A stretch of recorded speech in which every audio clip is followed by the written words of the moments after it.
Hey guys, I'm Stephanie, and this is Steph Stove, and today we are making breakfast casserole.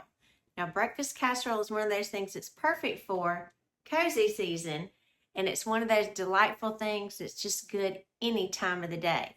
It's easy to put together. You can even do it ahead of time if you want to prep it for the day before and stick it in the oven when you get up in the morning for a wonderful breakfast, or do it all at the same time for a great dinner. So, let me show you how to do it. We are going to first need to brown our sausage, and I like to do this breakfast casserole with sausage. This is 1 pound of Jimmy Dean, any brand that you, or any type you prefer. Whether it's, this one is the country mild, you can have the one with sage in it, hot, if you like it hot. Any of them is fine, but you just need a 1 pound mixture. Get something to wipe my hands. And then all you want to do is just kind of break this up in your skillet and brown it up until you see no more pink in it, or most of the pink is gone. But this is going to finish cooking in the oven, so if there's a little bit in there, it will be okay, but you do want it cooked through pretty well. So I'm going to go ahead and start browning this sausage. All right, we've been cooking this for about 4 minutes now, and it's on medium heat, and you can see most of all of our sausage has the pink cooked out of it. Now, we don't have very much fat in here, but I am going to take some paper towels and I'm just going to push these to the side to get any extra grease out, because I don't want my casserole greasy. So it's just an easy way to absorb that extra fat. I kind of tilt my pan so any of the extra grease will run towards the paper towel, and then it will absorb it. Just a quick and easy way. I like to do it like this.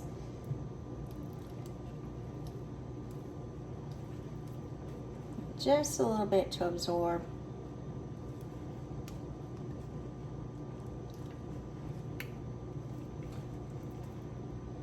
Yeah, now we got all of that out. Alrighty, after we've discarded the rest of that grease, I'm going to turn my eye off, and I'm just going to kind of push it around just to kind of get a little bit, kind of make sure everything is nice and covered and coated there. Alright, so I'm just going to leave this sitting on the eye for it to kind of cool down. It'll be perfectly fine. Casserole dish over here. This is a 10 by 13 casserole dish. We are going to layer the bottom with bread. Now, your bread doesn't have to be the freshest, so if you've got a loaf of bread that is about to go out, or it's kind of past the point where you'd want to make a sandwich with it, that's really the perfect bread for this recipe. So you're going to need about 7. It looks like it's overlapping, but what I like to do on here, personally, I like to take the edges off. And you can save these. I'm just going to put these to the side. You can save these and kind of chop them up. You can use them for breadcrumbs. But it just allows the mixture to come together and soak into the bread much easier. So I'm going to go around and I'm going to take all of these edges off. And then we're going to work on getting this wonderful breakfast casserole assembled. You can see I've got all the pieces off here, and the reason I say it takes 7 is because, as you can see in my casserole dish here, there's a little gap in between, so that's what I use this extra piece of bread for, and I kind of divide it into little third sections to fill up that center piece. Now, on top of our bread, we're going to take all of our sausage and layer it on top. It's another nice reason we want it nice and drained. And make sure it's evenly distributed all over the top of that bread. And if there's any extra grease or anything, the bread will absorb just a little bit, but you don't want it greasy, because again, that's not what we're looking for. All right, so I'm going to move over. Now we're going to do what I would call like the custard or the egg portion of the dish. Let me trade sides here. All right, and for this portion, we are going to need 2 cups of milk, 2 cups of milk, and we are going to need 10 eggs. Now I know that sounds like a lot, but again, this is feeding a crowd here, so really kind of cost, even though eggs are a little expensive now, cost-wise, it is still very economical. And I always like to crack my eggs one at a time. So I'm gonna do them one at a time, and I'm gonna pour them into the milk mixture. So I'm gonna get all these cracked, and I'll be right back.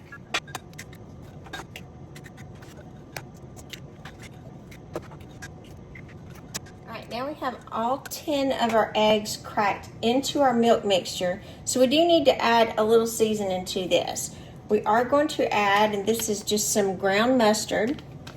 We're going to add a teaspoon of ground mustard. Give it a little flavor.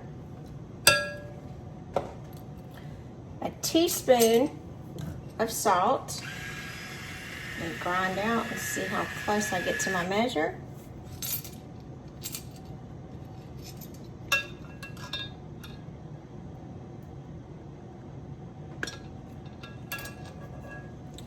Got it right pretty close.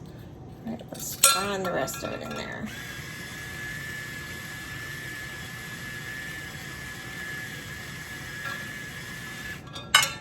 Teaspoon of salt.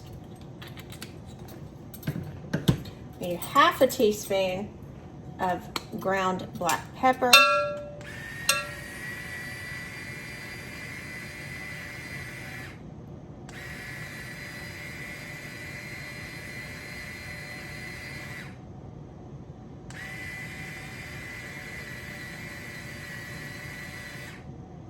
Almost there. All right, half a teaspoon of ground black pepper. And then we're gonna just whisk all of this together. We're gonna be sure that the eggs are nicely combined and well whisked, kind of broken up really well.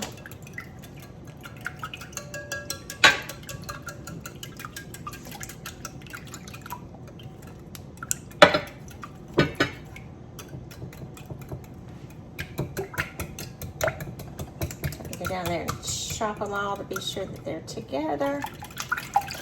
That's why I like to use this batter bowl, because it's just easy to whisk these together in this.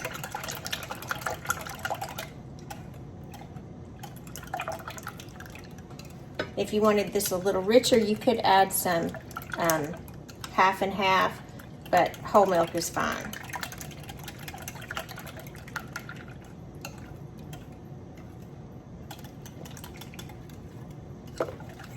You want to whisk just till you see that everything's combined and you don't see any yolks that have not been whisked. All right, now we just need to come in and we're going to take our egg custard mixture and pour it completely over. And do this kind of slowly, being sure everything is covered.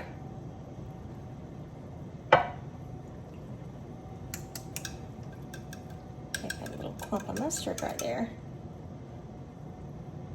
And then when you feel like everything is covered, then you can kind of go a little faster if you need to.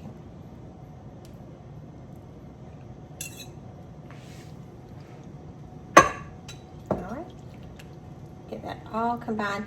Now, if you wanted to stop and you wanted to make this ahead of time, you could top it with cheese, which this is 1 block of cheddar cheese. You could use Colby Jack, cheddar, pepper jack, whatever your family prefers. So we're gonna top this with, this is 1 block of shredded cheddar cheese. And again, if you wanted to make this the night before, this is the point that you would stop. After you covered it with the cheddar cheese, then you would just cover it with foil, put it in the refrigerator, add your baking instructions to it, let it soak overnight, and then pull it out the next morning and bake it. That's fine. If you did that method, I probably wouldn't take the edges off the bread. When I'm doing this to cook immediately, I think it soaks in better when you take the edges off. That's kind of why I do it, because most of the time I'm making this to eat immediately. And usually we're having it for brunch or a supper. So right now, we're gonna go on and cook this. This is gonna bake in a 350-degree oven. My oven's already preheated to 350 degrees. So we're gonna put this in there and it's gonna bake uncovered for about 40 minutes. Now, if you feel like you wanna check it halfway and you think that it's getting a little brown, you can tint it with some aluminum foil so the cheese won't get too brown. But about 40 minutes, and that's when we'll check it. So let's get this popped in the oven.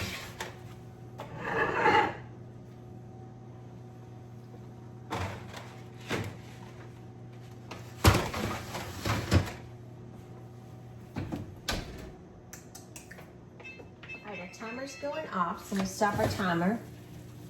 And look at that pretty breakfast casserole. All right. And you can see it's puffing up nicely, but the way that we need to check it to see if it's ready, we're gonna take, this is just a regular butter knife, and I'm just gonna put it into the center. And it should kind of come out clean like that. If you've got any kind of residue that's trailing on it, it needs a few more minutes. So let me try to get this out. And not take my oven mat with me. Look, isn't that pretty? So we need to put it up here on a wire cooling rack and allow it to cool for about 10 minutes because it is super, super hot. So come here and look at that. Isn't that, listen to that sizzle. Isn't that beautiful? So we're gonna allow it to cool for about 10 minutes and then we're gonna dive in. This has been cooling for about 10 minutes and I'm gonna go through with my spatula, and what makes it really easy with those slices of bread on the bottom, it's easy to slice individual pieces. So depending on if you like the center or if you like the edge, so to make this easy, I'm gonna pull up the edge here so you can see up close. Look at that cheesy goodness. Look at that. I've got my plate here with just some pretty strawberries that I just got the other day because I love to have a little fruit with this. But what could get better for breakfast, brunch, or dinner? Wonderful. I'm Stephanie and this has been Steph's Stove. For today, for cozy season, we made this wonderful breakfast casserole. Now this is great to have for any meal of the day. All of them are equally satisfying.